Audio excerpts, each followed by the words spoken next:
రసాయన గతికాంశాలు, రసాయన సమతా స్థితి, రసాయన శక్తి శాస్త్రం అనేటువంటి యూనిట్ నుంచి రసాయన గతికాంశాలు అనే పాఠ్యాంశంలో కొన్ని అంశాలను గురించి ఈరోజు పాఠంలో తెలుసుకుందాం. మీరు అనేక రసాయన చర్యల గురించి పరిశీలిస్తూనే ఉండి ఉంటారు. దానిలో ఎక్స్ప్లోజన్, ఏదైనా ఒక ప్రేలుడు సంభవించటం లాంటిది. సాధారణంగా కొద్ది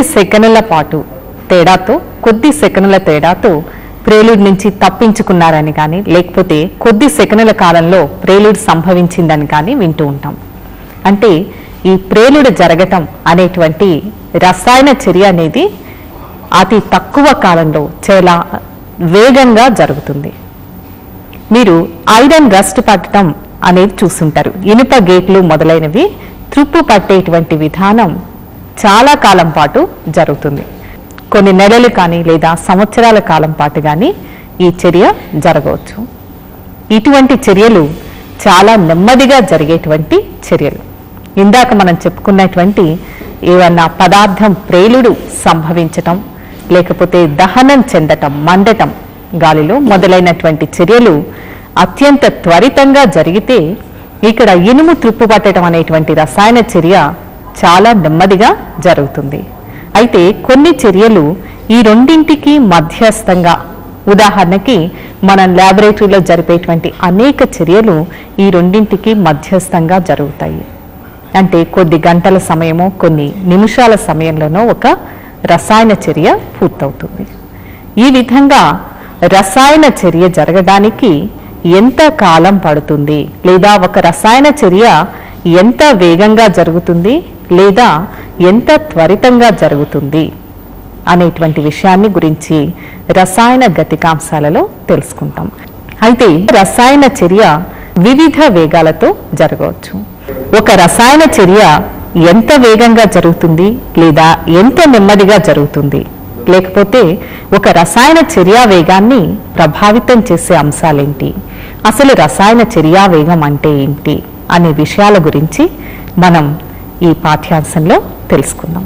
ఏదైనా సరే ఒక కొంత నిర్దిష్ట పరిమాణం గల మార్పు ఎంత కాలంలో జరుగుతోంది అని తెలియచేస్తూ ఉంటాం. ఇలా తెలియచేసేటువంటిదే చర్యా వేగం కూడా. ఒక రసాయన చర్య జరుగుతున్నప్పుడు ముందుగా మనం తీసుకున్న క్రియాజనక పదార్థాల యొక్క గాఢత మెల్లగా తగ్గుతూ ఉంటుంది. ఇలా గాఢతలోని మార్పు ఏకాంక కాలంలో, ఒక సెకను కాలంలో ఎంత గాఢత మార్పు చెందుతుంది అని తెలియచేసేటువంటిదే చర్యావేగం. లేదా క్రియాజన్యాల లేదా ఉత్పన్నాల, పదార్థం రసాయన చర్య జరిపి ఏర్పరిచినటువంటి పదార్థాల యొక్క గాఢత పెరుగుతుంది, ఎంత పెరిగింది అని తెలియచేసేటువంటి దాన్ని చర్యావేగం అని చెప్పొచ్చు. ఇప్పుడు ఈ డెఫినేషన్ చూడండి. ఏకాంక కాల వ్యవధిలో ఒక పదార్థం క్రియాజనకం లేదా క్రియాజన్యం మోలార్ గాఢతలో మార్పును చర్యావేగం లేదా చర్య రేటు అంటారు. ఏకాంక కాలం అంటే ఒక యూనిట్ కాలం లేదా ఒక సెకను కాలంలో ఒక పదార్థం, ఆ పదార్థం అనేది క్రియాజనకం కానీ లేదా క్రియాజన్యం కానీ కావచ్చు. క్రియాజనకం యొక్క గాఢతలో ఎంత తగ్గుదల ఉంటుంది లేదా క్రియాజన్యం ఉత్పన్నం యొక్క గాఢతలో ఎంత పెరుగుదల ఉంటుంది అని తెలిపేటువంటి దానిని చర్యావేగం అంటారు. ఈ గాఢతలని మోలార్ గాఢతలుగా సూచిస్తాం, మోల్స్ పర్ లీటర్లలో సూచిస్తాము. దీనిని చర్యావేగము లేదా చర్యా రేటు అంటారు. ఇప్పుడు ఇక్కడ ఇచ్చినటువంటి చర్య ఏ గివ్స్ రైస్ టు బి, అంటే ఏ అనే పదార్థము బి అను పదార్థంగా మారేటువంటి చర్యలో చర్యా వేగాన్ని మనం ఏ యొక్క గాఢతలోని తగ్గుదల బై కాలము, అంటే దట్ ఈజ్ ఈక్వల్ టు మ్యాథమెటికల్గా ఎక్స్ప్రెస్ చేయాల్సి వచ్చినప్పుడు delta A by delta T. Delta అనేది మార్పును సూచిస్తుంది. ఇక్కడ ఏ అనే సింబల్ని స్క్వేర్ బ్రాకెట్లలో తెలియచేస్తున్నాం. ఈ విధంగా స్క్వేర్ బ్రాకెట్లో సూచిస్తున్నాము అంటే అర్థం ఆ పదార్థం యొక్క మోలార్ గాఢతను తెలియచేస్తున్నాం. దీని ముందు ఉన్నటువంటి రుణగుర్తు ఏ అంటే క్రియాజనకము యొక్క గాఢత కాలంతో పాటు తగ్గుతుంది అని తెలియచేస్తుంది. అంతేకాని రేటుకి నెగిటివ్ విలువ లేదా రుణ విలువ ఉండదు. సో చర్యా వేగాన్ని ఈ చర్యలో ఏ యొక్క గాఢతలోని తగ్గుదల బై కాలము అంటే ఇచ్చిన కాలంలో ఏ యొక్క గాఢత ఎంత తగ్గింది అనే దాని ఆధారంగా మనం రేటును తెలియచేయొచ్చు. లేదా బి యొక్క గాఢతలోని పెరుగుదల చర్యా వేగము ఈక్వల్ టు బి యొక్క గాఢతలోని పెరుగుదల బై కాలము that is equal to plus delta B by delta T. ఇంతకు ముందే చెప్పుకున్నట్లుగా డెల్టా అనేది మార్పును సూచిస్తుంది. డెల్టా టీ అంటే కాలంలోని మార్పు, 10 సెకండ్ల కాలము లేదా 1 నిమిషం కాలము, ఎంత కాలమైతే తీసుకుంటున్నామో ఆ నిర్ణీత కాలంలో బి యొక్క గాఢతలో కలిగేటువంటి మార్పుని డెల్టా బి తెలియచేస్తుంది. ఇక్కడ పాజిటివ్ గుర్తు కాలంతో పాటుగా బి యొక్క గాఢత పెరుగుతుంది అనే విషయాన్ని తెలియచేస్తుంది. So A gives rise to B అనేటువంటి చర్యలో చర్యా వేగాన్ని మనం ఏ పరంగా అంటే క్రియాజనకాల పరంగా అయినా చెప్పొచ్చు, లేదా బి పరంగా అంటే క్రియాజన్యాల పరంగా అయినా చెప్పొచ్చు. ఇక్కడ మనం ఏమని చెప్పాము, ఏ పరంగా గాఢత తగ్గుతోంది కాబట్టి రుణ గుర్తుని సూచించాము. బి పరంగా చెప్తున్నప్పుడు క్రియాజన్యం లేదా ఉత్పన్నం యొక్క గాఢత కాలంతో పాటు పెరుగుతోంది కాబట్టి ధన గుర్తుతో సూచించాం. దీనికి మరొక ఉదాహరణ చూడండి. ఇక్కడ గ్రాఫ్లో కాలంతో పాటు కాలాన్ని ఎక్స్ అక్షం పైన గాఢత వై అక్షం మీద తీసుకున్నాము. క్రియాజనకాల యొక్క గాఢత కాలంతో పాటుగా తగ్గుతాన్ని మీరు ఇక్కడ గమనించవచ్చు.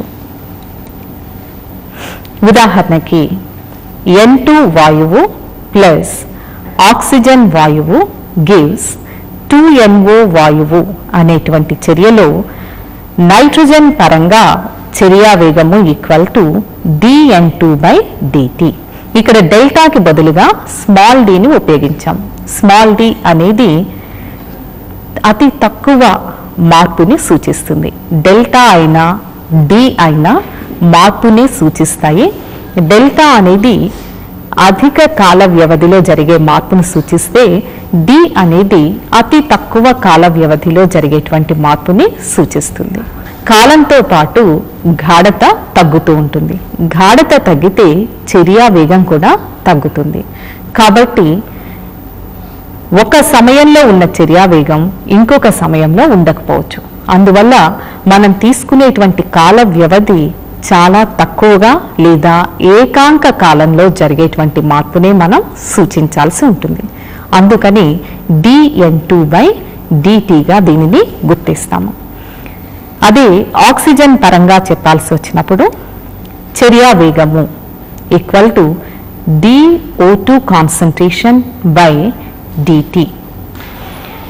నైట్రిక్ ఆక్సైడ్ పరంగా చర్యా వేగాన్ని చెప్పాల్సి వచ్చినప్పుడు half d nitric oxide concentration by dt.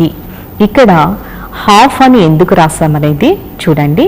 ఇంతకుముందు మనకున్నటువంటి సమీకరణం N2 plus O2 gives 2NO. అంటే ఒక అణువు నైట్రోజన్ ఒక అణువు ఆక్సిజన్తో చర్య జరిపి 2 అణువుల నైట్రిక్ ఆక్సైడ్ని ఏర్పరుస్తుంది. లేదా 1 మోల్ నైట్రోజన్ 1 మోల్ ఆక్సిజన్తో చర్య జరిపి 2 మోలుల నైట్రిక్ ఆక్సైడ్ని ఏర్పరుస్తుంది. అంటే 1 సెకను కాలములో 1 మోల్ నైట్రోజన్ యొక్క గాఢత తగ్గింది అనుకున్నట్లయితే rate 1/1 that is equal to 1 అవుతుంది. కానీ దానిని నైట్రిక్ ఆక్సైడ్ ఏర్పడేటువంటి రేటుకి సమానం చేయాలంటే ఇప్పుడు 1 మోల్ నైట్రోజన్ చర్య జరిపినప్పుడు మనకి 2 మోలుల నైట్రిక్ ఆక్సైడ్ ఏర్పడుతుంది. అంటే 1 మోల్ నైట్రోజన్ గాఢత తగ్గినట్లయితే 2 మోలుల నైట్రిక్ ఆక్సైడ్ యొక్క గాఢత పెరుగుతుంది. సో రేటు నైట్రిక్ ఆక్సైడ్ పరంగా 2 రెట్లు అవుతుంది, నైట్రోజన్ కన్నా రెట్టింపు అవుతుంది. కాబట్టి రేటును సమానం చేయటం కోసం నైట్రిక్ ఆక్సైడ్ యొక్క గాఢతలోని మార్పుని 1/2 చేత గుణించాల్సి ఉంటుంది. ఇదే విధంగా ఏదైనా సరే ఒక రసాయన సమీకరణాన్ని తీసుకొని దానికి రేటుని తెలియచేయాల్సినప్పుడు అందులో పాల్గొన్న వివిధ పదార్థాల యొక్క మోలార్ గాఢతలను వాటి కోఎఫిషియెంట్స్ అంటే మోలుల సంఖ్య చేత భాగించినట్లయితే అన్ని పదార్థాల పరంగా రేటు సమానమవుతుంది. ఈ విషయాన్ని తెలుసుకోవాలి అంటే ఇక్కడ ఒక ఉదాహరణ మీరు చూడండి. ఇక్కడ rate equal to -dN2/dt that is equal to -d oxygen గాఢత by dt that is equal to +1/2 d nitric oxide గాఢత బై dt. ఇక్కడ ఈ 2 మైనస్ గుర్తులు నైట్రోజన్ మరియు ఆక్సిజన్ల యొక్క గాఢతలు తగ్గుతున్నాయి అని తెలియచేస్తే, ఇక్కడ ఉన్నటువంటి ప్లస్ గుర్తు నైట్రిక్ ఆక్సైడ్ యొక్క గాఢత పెరుగుతుంది అని తెలియచేస్తుంది. కానీ రేటు నైట్రోజన్ గాఢతలో తగ్గుదలైనా కావచ్చు, ఆక్సిజన్ గాఢతలో తగ్గుదలైనా కావచ్చు, లేదా నైట్రిక్ ఆక్సైడ్ యొక్క గాఢతలోని పెరుగుదలైనా కావచ్చు. ఈ రేటుని అన్ని పదార్థాల పరంగా సమానం చేయటం కోసం మనం ఇక్కడ నైట్రిక్ ఆక్సైడ్ యొక్క గాఢతని దాని యొక్క కోఎఫిషియెంట్ చేత భాగిస్తున్నాం, అంటే 1/2 చేత భాగిస్తున్నాం. మనకి సమీకరణంలో NO యొక్క మోలుల సంఖ్య 2 ఉండటాన్ని మీరు గుర్తుంచుకోండి. ఇప్పుడు మరొక ఎనాలజీ తీసుకోవటం ద్వారా మీకు తేలికగా ఈ విషయం అర్థమవుతుందేమో చూడండి. 2 బ్రెడ్ స్లైసెస్ ఒక శాండ్విచ్ని ఏర్పరుస్తాయి. మీకు తెలిసే ఉంటుంది, 2 బ్రెడ్ స్లైసెస్ మధ్యన ఏదైనా కొన్ని రా వెజిటబుల్స్ కానీ ఏమన్నా పెట్టి ఒక శాండ్విచ్ తయారు చేస్తున్నాం అనుకుందాం. అంటే ఇక్కడ మనం తీసుకున్న బ్రెడ్ స్లైసెస్లో నుంచి 2 బ్రెడ్ స్లైసెస్ తగ్గిపోతే మనకి ఇక్కడ ఒక శాండ్విచ్ ఏర్పడుతుంది. ఇప్పుడు శాండ్విచ్ ఏర్పడేటువంటి రేటు 1 సెకండ్ కాలంలో ఒక శాండ్విచ్ తయారు చేస్తున్నాం అనుకుందాం, లేదా 1 నిమిషం కాలంలో ఒక శాండ్విచ్ తయారు చేస్తున్నాం అనుకుంటే, ఈ శాండ్విచెస్ ఎన్ని ఏర్పడుతున్నాయో దానికి రెట్టింపు సంఖ్యలో బ్రెడ్ స్లైసెస్ తగ్గిపోతున్నాయి. కాబట్టి దీని పరంగా రేటు రెట్టింపు అవుతుంది. అందువల్ల రేటుని సమానం చేయటం కోసం ఈ బ్రెడ్ స్లైసెస్ యొక్క సంఖ్యలోని మార్పుని 2 చేత డివైడ్ చేయాల్సి ఉంటుంది. దీనినే మనం కోఎఫిషియెంట్ అని చెప్పుకోవచ్చు. ఇక్కడ మీరు గుర్తుపెట్టుకోవాల్సినటువంటి విషయం, ఒక రసాయన సమీకరణంలో అనేక పదార్థాలను సూచిస్తున్నప్పుడు వాటి యొక్క రేటుని రాయాలంటే ప్రతి ఒక్క పదార్థం యొక్క గాఢతని దాని కోఎఫిషియెంట్ చేత డివైడ్ చేయాల్సి ఉంటుంది, మోలుల సంఖ్య చేత డివైడ్ చేయాల్సి ఉంటుంది. ఇప్పుడు ఉదాహరణ చూడండి. X మోలుల A Y మోలుల Bతో చర్య జరిపి N మోలుల C మరియు N మోలుల Dని ఏర్పరిచినప్పుడు A పరంగా రేటు విలువ -1/A యొక్క మోలుల సంఖ్య X 1/X D concentration of A యొక్క గాఢత బై dt కాలంలోని మార్పు that equal to -1/Y B యొక్క మోలుల సంఖ్య ఇంటూ B యొక్క గాఢతలోని మార్పు dB బై కాలములోని మార్పు dt that is equal to +1/m అంటే C యొక్క మోలుల సంఖ్య into dC by dt that is equal to +1/n D యొక్క మోలుల సంఖ్య into D concentration of D by dt. ఇంకొక ఉదాహరణ చూడండి. ఈ ఇచ్చిన ప్రశ్నకి సాధన ఏ విధంగా చేస్తారో చూడండి. క్రింది చర్యకు హైడ్రోజన్, నైట్రోజన్ మరియు NH3ల పరంగా చర్య రేటు ఎట్లు లెక్కించెదవు? నైట్రోజన్ వాయువు ప్లస్ 3H2 వాయువు రివర్సిబుల్ విత్ 2NH3 వాయువు అనేది సమీకరణం. ఇప్పుడు ఈ మూడింటి పరంగా నైట్రోజన్, హైడ్రోజన్ మరియు NH3ల పరంగా చర్య రేటు ఎట్లు లెక్కించెదవు. చర్య రేటు ఈక్వల్ టు నైట్రోజన్ పరంగా, నైట్రోజన్ యొక్క మోల్ల సంఖ్య ఒకటే కాబట్టి మీరు ఇక్కడ ఏం భాగించాల్సిన అవసరం లేదు. నైట్రోజన్ అనేది క్రియాజనకం గనక -dN2/dt that is equal to -1/3. Hydrogen యొక్క మౌలిక సంఖ్య 3 కాబట్టి హైడ్రోజన్ యొక్క గాఢతని 3 తోటి భాగిస్తున్నాం. 1/3 ఇంటూ d హైడ్రోజన్ యొక్క గాఢత by dt that is equal to plus half d concentration of ammonia by dt. ఇక్కడ హాఫ్ అని ఎందుకు వేసుకున్నామంటే అమోనియా యొక్క మోలుల సంఖ్య 2 కాబట్టి ఈ గాఢత టర్మ్ ని 2 చేత భాగిస్తున్నాం.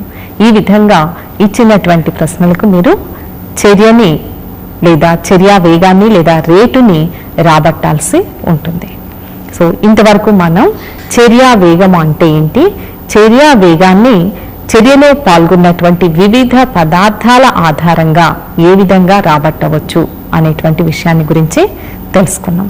ఇప్పుడు చర్యా రేటును ప్రభావితం చేసేటువంటి అంశాల గురించి తెలుసుకున్నాం. చర్య నందు పదార్థాల యొక్క రసాయన స్వభావం అంటే ఎంత వేగంగా ఒక చర్య జరుగుతుంది లేదా నెమ్మదిగా జరుగుతుంది అనేటువంటి విషయం మొట్టమొదటిగా ఆ చర్య జరిపేటువంటి పదార్థాల యొక్క స్వభావం మీద ఆధారపడి ఉంటుంది. ఉదాహరణకి ఫాస్ఫరస్ అనేటువంటి మూలకం అనేక రూపాంతరతలు కలిగి ఉంటుంది. దీనిలో తెల్ల ఫాస్ఫరస్ అనేది అత్యధిక చర్యాశీలత కలది. ఇది గాలిలో ఉన్నటువంటి ఆక్సిజన్తో తేలిగ్గా మండుతుంది. అదే ఎర్ర ఫాస్ఫరస్ చర్యాశీలత తక్కువగా కలిగి ఉంటుంది. దీన్ని గాలిలో నిల్వ ఉంచవచ్చు. ఇది నెమ్మదిగా చర్య జరుపుతుంది గాలిలో ఉన్నటువంటి ఆక్సిజన్ తోటి. ఈ ఫాస్ఫరస్ అనేది మన శరీరంలోని ఎముకలలో కాల్షియం ఫాస్ఫేట్ రూపంలో ఉంటుంది. ఈ ఎముకల్లో ఉన్నటువంటి ఫాస్ఫరస్ గాలిలో ఉన్నటువంటి ఆక్సిజన్తో మండటం ద్వారా, తెల్ల ఫాస్ఫరస్ ఉన్నప్పుడే మనం కొరివి మంటలు అని ఎప్పుడన్నా వినుంటారు. ఇలాంటి మంటలు వేసవకాలంలో ఏర్పడటానికి గ్రేవ్ యార్డ్స్లో అప్పుడప్పుడు వాటంతట అవే మంటలు ఏర్పడడానికి కారణం ఇదే. ఇందులో ఉన్నటువంటి తెల్ల ఫాస్ఫరస్ గాలిలో ఉన్న ఆక్సిజన్తో అధిక ఉష్ణోగ్రతల వద్ద తేలిగ్గా మండే స్వభావాన్ని కలిగి ఉంటుంది. అంటే ఈ చర్యా వేగం అనేది చర్య నొందేటువంటి పదార్థాల యొక్క రసాయన స్వభావం పైన ఆధారపడి ఉంటుంది. సాధారణంగా అయానిక పదార్థాల చర్యలు త్వరితంగాను, సమయోజనీయ చర్యలు నెమ్మదిగాను జరుగుతాయి. ల్యాబొరేటరీలో చేసేటువంటి అనేక పరీక్షలలో అయానిక పదార్థాలను ఉపయోగించి జరిపేటువంటి రసాయన చర్యలు త్వరితంగా జరిగితే, సమయోజనీయ పదార్థాలను ఉపయోగించి జరిపేటువంటి చర్యలు నెమ్మదిగా జరుగుతాయి. మీరు ఇటువంటి చర్యని ల్యాబొరేటరీలో ఎప్పుడైనా గమనించే ఉంటారు. ఇక్కడ లెడ్ నైట్రేట్ ద్రావణాన్ని తీసుకొని ఒక బీకర్లో దానికి పొటాషియం అయోడైడ్ ద్రావణాన్ని కలిపినప్పుడు, కలుపుతూ ఉండగానే పసుపు పచ్చని లెడ్ అయోడైడ్ అవక్షేపం ఏర్పడుతుంది. ఇన్స్టాంటేనియస్ రియాక్షన్ అంటాం. ఇన్స్టెంట్ అంటే వెంటనే జరిగేటువంటి చర్య. ఇలా ఎందుకు ఏర్పడుతుందంటే ఈ చర్య నుండేటువంటి పదార్థాలు అయానిక పదార్థాలు. అవి ద్రావణ స్థితిలో ఉన్నప్పుడు అయానులు వేరుపడి ఉండటం వల్ల ఆ అయానులు త్వరితంగా చర్య జరుగుతాయి. అదే సమయోజనీయ పదార్థాన్ని గనక తీసుకున్నట్లయితే వాటి మధ్య ఉండేటువంటి బంధాలు విడగొట్టబడి కొత్త బంధాలు ఏర్పడాలంటే కొంత సమయం తీసుకుంటుంది కనుక సాధారణంగా సమయోజనీయ పదార్థాల యొక్క రసాయన చర్యా వేగాలు నెమ్మదిగా జరుగుతాయి. మీరు ఈ సెకండ్ ఇయర్లోనే చేయబోయే వాల్యూమెట్రిక్ అనాలిసిస్ అనేటువంటి ఒక ప్రాక్టికల్లో మీరు ఈ విషయాన్ని తెలుసుకుంటారు. ఆక్సాలిక్ ఆమ్లంతో పొటాషియం పర్మాంగనేట్ జరిపేటువంటి చర్యలో పొటాషియం పర్మాంగనేట్ యొక్క పింక్ కలరు ఆక్సాలిక్ ఆమ్లానికి కలిపినప్పుడు చాలా నెమ్మదిగా వివర్ణం చెందుతుంది. ఆ పింక్ రంగును కోల్పోవటం అనేది నెమ్మదిగా జరుగుతుంది. దీనికి కారణం ఏంటంటే ఆక్సాలిక్ ఆమ్లంలో అనేక సమయోజనీయ బంధాలు ఉండటం వల్ల ఈ బంధాలన్నింటినీ విడగొట్టడానికి కావలసినటువంటి సమయం ఎక్కువ. సో రసాయన పదార్థాల యొక్క స్వభావంలో మీరు గుర్తుంచుకోవాల్సిన విషయం, అయానిక పదార్థాల యొక్క చర్యలు వేగంగా జరిగితే సమయోజనీయ పదార్థాల యొక్క చర్యలు చాలా నెమ్మదిగా జరుగుతాయి. ఇక్కడ ఉదాహరణలు చూడండి. NaCl plus AgNO3 gives AgCl plus NaNO3. ఇందులో తెల్లని సిల్వర్ క్లోరైడ్ అవక్షేపం ఏర్పడుతుంది. సోడియం క్లోరైడ్ ద్రావణానికి సిల్వర్ నైట్రేట్ ద్రావణాన్ని కలిపినప్పుడు తెల్లని సిల్వర్ క్లోరైడ్ అవక్షేపం ఏర్పడడం అనే చర్య చాలా త్వరితంగా జరుగుతుంది. దీనికి కారణం జల ద్రావణంలో సోడియం క్లోరైడ్ Na+ మరియు Cl- అయాన్లుగా విడగొట్టబడి ఉండటం వల్ల. అలాగే సిల్వర్ నైట్రేట్ కూడా Ag+ మరియు NO3- ముందే విడగొట్టబడి ఉంటుంది. ఈ అయాన్లు రీఅరేంజ్ కావటం ద్వారా, అంటే సోడియం క్లోరైడ్లో ఉన్న క్లోరైడ్ సిల్వర్ నైట్రేట్లో ఉన్నటువంటి సిల్వర్తో కలిసి సిల్వర్ క్లోరైడ్ అనేటువంటి అవక్షేపాన్ని, అంటే నీటిలో కరగకుండా ఘన పదార్థంగా వేరుపడేటువంటి ఒక పదార్థాన్ని ఏర్పరుస్తుంది. Na+ మరియు NO3- జల ద్రావణంలో ఉండిపోతాయి. సో ఈ చర్య త్వరితంగా జరిగేటువంటి చర్యకి ఉదాహరణ. అయితే ఈథైల్ ఆల్కహాల్ ద్రవ స్థితిలో ఉన్న C2H5OH అసిటిక్ ఆమ్లంతో CH3COOH ద్రవంతో ఆమ్ల సమక్షంలో H+ యొక్క సమక్షంలో జరిపేటువంటి చర్య చాలా నెమ్మదిగా జరుగుతుంది. ఈ చర్యలో CH3COOC2H5 ద్రవం, దీన్ని ఈథైల్ ఎసిటేట్ అంటాం. దీనికి ఫ్రూటీ వాటర్ ఉంటుంది, ప్లస్ H2O ద్రవం ఏర్పడేటువంటి చర్య నెమ్మదిగా జరుగుతుంది. దీన్ని ఎస్టరిఫికేషన్ అని కూడా అంటారు. ఈ ఎస్టర్స్ అన్నీ కూడా ఈథైల్ ఎసిటేట్ ఏర్పడడం అనేటువంటి చర్య నెమ్మదిగా జరిగేటువంటి చర్యలకి ఉదాహరణ. ఇక్కడ ఈథైల్ ఆల్కహాల్, అసిటిక్ ఆమ్లం ఇవన్నీ కూడా సమయోజనీయ పదార్థాలు అవ్వటం వల్ల వీటి మధ్య ఉండే బంధాలు విడగొట్టబడి కొత్త బంధాలు ఏర్పడడానికి సమయం పడుతుంది. ఇది నెమ్మదిగా జరిగేటువంటి చర్యకి ఉదాహరణ. మరొక అంశం, చర్యా వేగం ఆధారపడేటువంటి వేరొక అంశం క్రియాజనకాల గాఢత. ఈ విషయాన్ని కూడా మీరు అనేక సందర్భాల్లో జనరల్ అబ్జర్వేషన్స్లో మీరు గమనించి ఉంటారు. ఉదాహరణకి కట్టెలు మండుతున్నప్పుడు ఆ కట్టెలపైకి గాలిని ఊదినప్పుడు మరింత ఉజ్వలంగా మండటం జరుగుతుంది. ఇలా ఎందుకు జరుగుతుంది? గాలిని ఊదినప్పుడు అక్కడ ఆక్సిజన్ యొక్క గాఢతను మనం పెంచుతున్నాం. ఇలా గాఢత పెంచటం వల్ల దహనం చెందటం అనేటువంటి చర్య వేగం పెరుగుతుంది. అలాగే ఉదాహరణ కూడా చూడండి, స్టీల్ వూల్. ఇది తీసుకున్నది జాడీలో తీసుకున్నటువంటిది స్టీల్ వూల్. దీనిని సాధారణ గాలిలో వేడి చేసినప్పుడు కొంచెం గ్లో అవుతుంది, అంతేకాని ఉజ్వలంగా ప్రకాశించటం, మండటం అనేది జరగదు.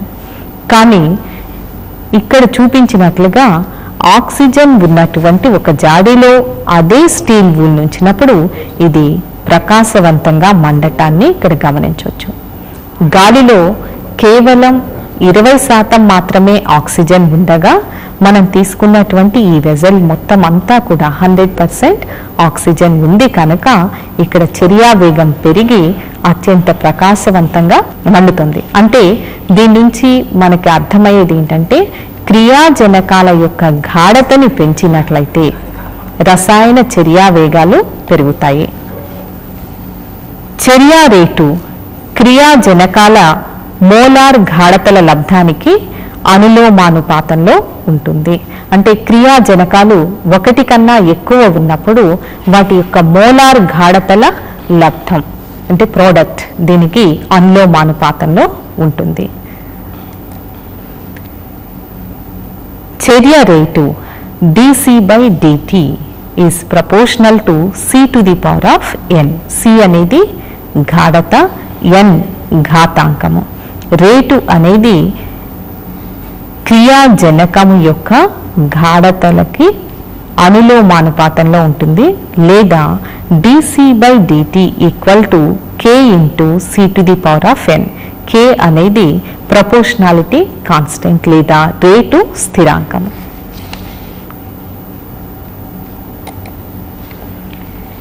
XA + YB gives ఉత్పన్నాలు అనేటువంటి ఒక చర్యలో రేటుని మనం ఈ విధంగా తెలియచేయచ్చు.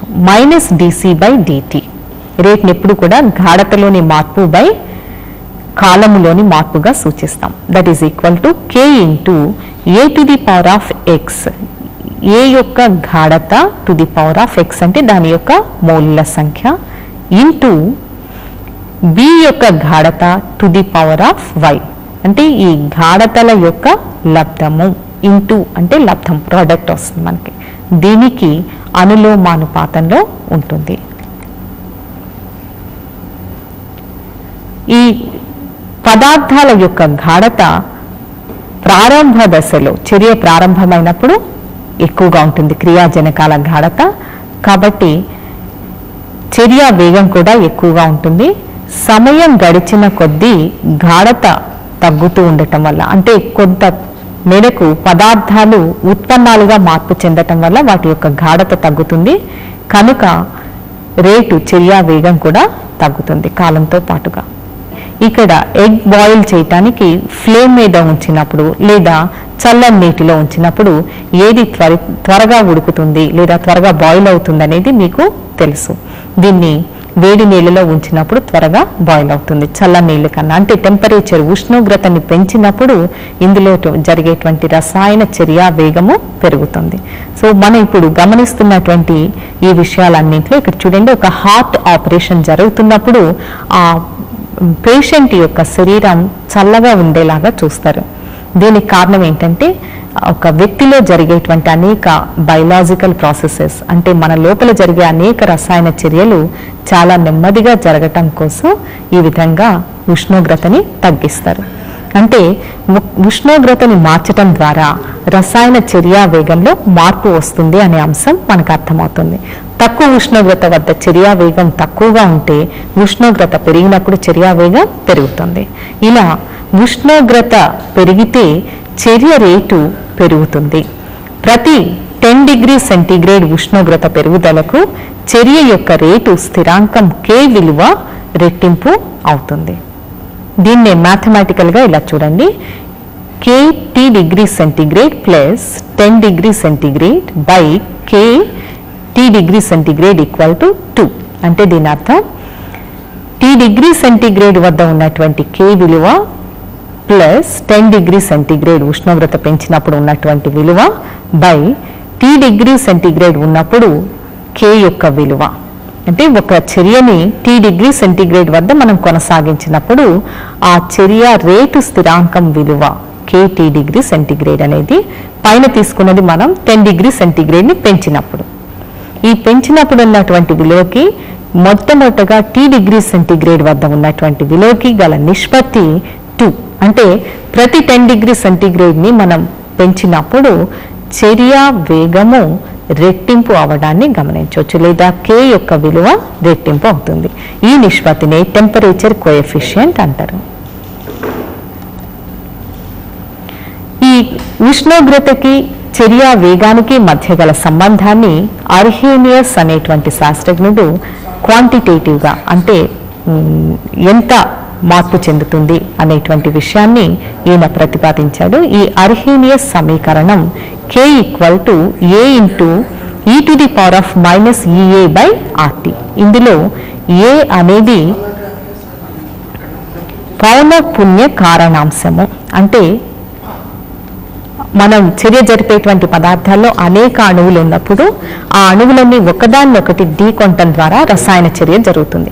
దాంట్లో రసాయన చర్య జరగటానికి తోడ్పడేటువంటి అణువుల యొక్క తాడనాలని తెలియచేసేటువంటి ఫ్యాక్టర్ని ఏతో సూచిస్తాము.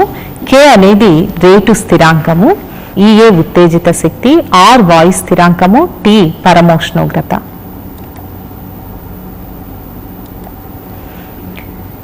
ఈ రెండు భిన్న ఉష్ణోగ్రతల వద్ద ఒక చర్య యొక్క రేటు స్థిరాంకం విలువలు K2 by K1 ల నిష్పత్తి log K2 by log K1 equal to -EA by 2.303 into 1/T2 minus 1/T1.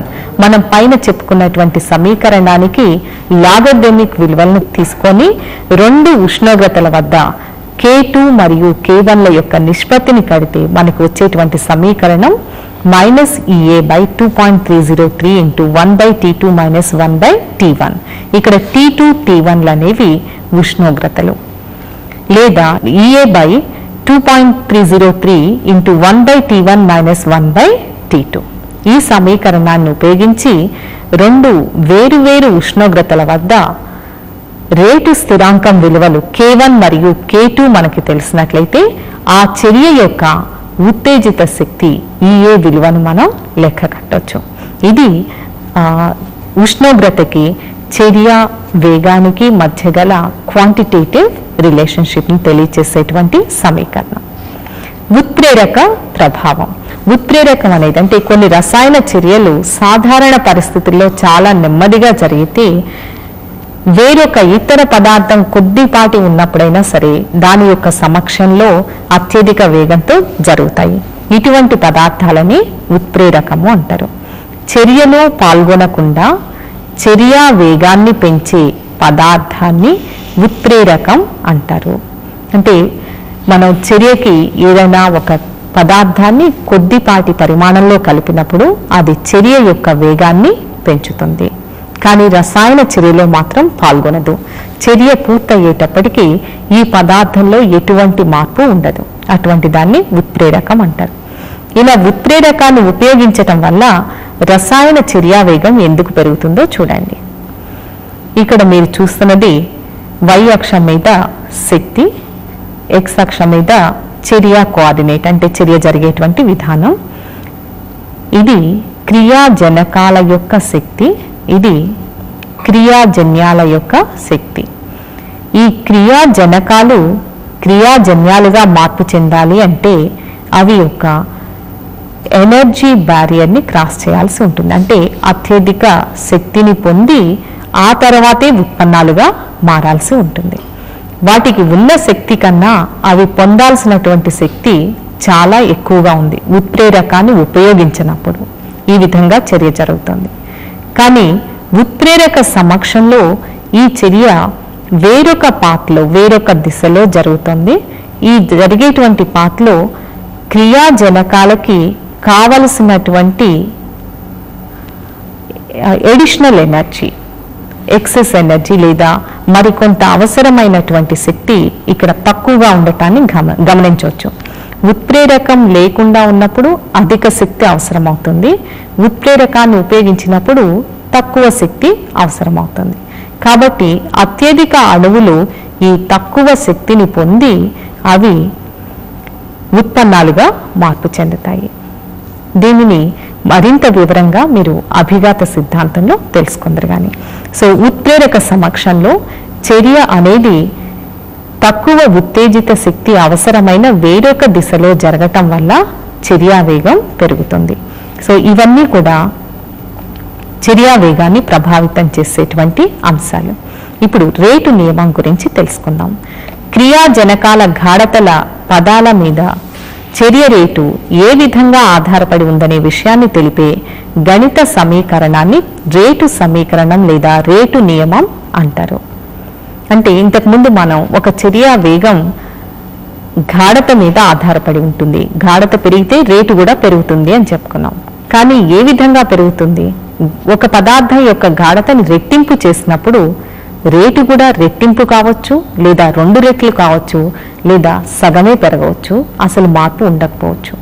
ఈ రకంగా ఎంత పెరుగుతుంది అనేది ఎక్స్పెరిమెంట్ ద్వారా తెలియచేసి దానిని గనక ఒక నియమం రూపంలో తెలిపినట్లయితే దానిని రేటు నియమం అంటారు. ఇలా గణిత సమీకరణ రూపంలో తెలిపేటువంటి దాన్ని రేటు సమీకరణం లేదా రేటు నియమం అంటారు. ఉదాహరణకి ఇక్కడ చూడండి, 2NO2 వాయువు ప్లస్ F2 వాయువు గివ్స్ 2NO2F వాయువు.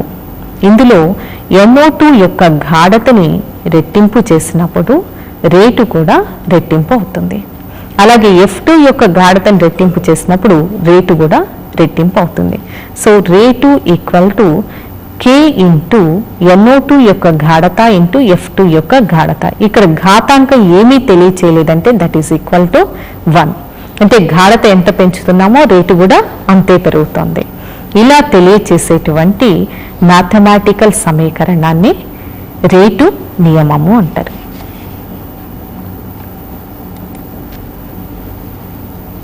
HI వాయువు గివ్స్ H2 వాయువు ప్లస్ I2 వాయువు. V ఈక్వల్ టు V అనేది rate, K into HI to the power of 2. అంటే HI యొక్క గాఢతని పెంచినట్లయితే రెట్టింపు చేసినట్లయితే దాని యొక్క రేటు 2 రెట్లు పెరుగుతుంది అనే విషయాన్ని ఇక్కడ మీరు తెలుసుకోవచ్చు. ఇప్పుడు ఈ గాఢతలని రేటు స్థిరాంకం లేదా విశిష్ట రేటు. అన్ని క్రియాజనకాల ఏకాంక గాఢతల వద్ద కొలిచిన చర్య రేటును ఆ చర్య రేటు స్థిరాంకము లేదా విశిష్ట రేటు అంటారు. ఇక్కడ ఈ ఉదాహరణ చూడండి. రేటు V = K ఇంటూ క్రియాజనకాల యొక్క గాఢత to the power of n అని చెప్పుకున్నాం. ఇక్కడ క్రియాజనకాల యొక్క గాఢత యూనిటీ అయినట్లయితే, ఇంతకుముందు మనం చెప్పుకున్న ఉదాహరణలో HI యొక్క గాఢత యూనిటీ అయినట్లయితే HI to the power of 2, n విలువ 2, that is 1 to the power of 2, that is equal to 1 అవుతుంది. అప్పుడు K = V కి సమానం అవుతుంది. సో క్రియాజనకాల యొక్క గాఢత యూనిటీ అంటే 1 అయినా రేటు V = K. దీన్ని మనం ఇంతకు ముందు డెఫినేషన్లో చెప్పుకున్నాం. చర్య రేటునే విశిష్ట రేటు లేదా రేటు స్థిరాంకం అంటారు. ఈ రేటు స్థిరాంకం యొక్క ప్రమాణాలు చూద్దాం. రేటు ప్రమాణాలు మోలార్ గాఢత బై కాలము అంటే moles per litre per second. Rate అంటే మనం గాఢతలోని మార్పు బై కాలం అని చెప్పుకున్నాం. గాఢత అంటే మోలార్ గాఢత అంటే మోల్స్ పర్ లీటర్, కాలము సెకండ్లో. K యొక్క ప్రమాణాలు వివిధ క్రమాంక చర్యలకు K విలువలు వేరువేరుగా ఉంటాయి. ఇక్కడ చూడండి, ప్రథమ క్రమాంక చర్యకు K యొక్క ప్రమాణాలు rate = K into concentration of A. ఇక్కడ A యొక్క ఘాతాంకం 1 కాబట్టి ఇది ప్రథమ క్రమాంక చర్య. దీనికి K విలువ ఎలా ఉంటుందో చూడండి. ఇక్కడ రేటు యొక్క ప్రమాణాలను సబ్స్టిట్యూట్ చేసినట్లయితే moles per litre per second = K into గాఢత యొక్క ప్రమాణాలు మోల్స్ పర్ లీటర్. ఇప్పుడు ఇక్కడ ఉన్నటువంటి మోల్స్ పర్ లీటర్, ఈ మోల్స్ పర్ లీటర్ ఒకదానికొకటి క్యాన్సిల్ అయితే K యొక్క ప్రమాణం K = పర్ సెకండ్ అంటే 1/సెకండ్ అవుతుంది లేదా పర్ సెకండ్. ప్రథమ క్రమాంక చర్యకు K విలువ పర్ సెకండ్. ద్వితీయ క్రమాంక చర్యకు K యొక్క ప్రమాణాలు rate = K into A to the power of 2 అంటే A యొక్క concentration to the power of 2 అంటే క్రమాంకము విలువ 2 అవుతుంది, లేదా K into concentration of A into concentration of B. దీని యొక్క ఘాతాంకము 1, ఇక్కడ కూడా ఘాతాంకం 1. 1 + 1 = 2. సో ఈ రెండు రకాలైనటువంటి చర్యలలోనూ క్రమాంకం యొక్క సంఖ్య 2. రేటు ప్రమాణాలు moles per litre per second = K into moles per litre to the power of 2. ఘాతాంకం 2 ఉంది కాబట్టి to the power of 2. So K యొక్క ప్రమాణాలు 1/మోల్స్ పర్ లీటర్. ఇక్కడ moles per litre 1, moles per litre 1 cancel అవుతుంది, ఇంకొక మోల్స్ పర్ లీటర్ ఉంటుంది. ఇక్కడ K ఇక్కడే ఉంచి మోల్స్ పర్ లీటర్ ఇటువైపు తీసుకొచ్చినప్పుడు moles per litre into second 1/మోల్స్ పర్ లీటర్ ఇంటూ సెకండ్ అవుతుంది, లేదా K = 1/మోల్స్ per litre per second or litre per mole per second. ద్వితీయ క్రమాంక చర్యకు ప్రమాణాలు litre per mole per second. ఏదైనా ఇచ్చినటువంటి క్రమాంక చర్యకు K విలువని ఈ విధంగా లెక్క కట్టొచ్చు. K = moles per litre into 1 - n per second అనేటువంటి సమీకరణాన్ని ఉపయోగించి ఏదైనా సరే ఒక క్రమాంక చర్యకు మీరు K యొక్క ప్రమాణాలను లెక్క కట్టవచ్చు.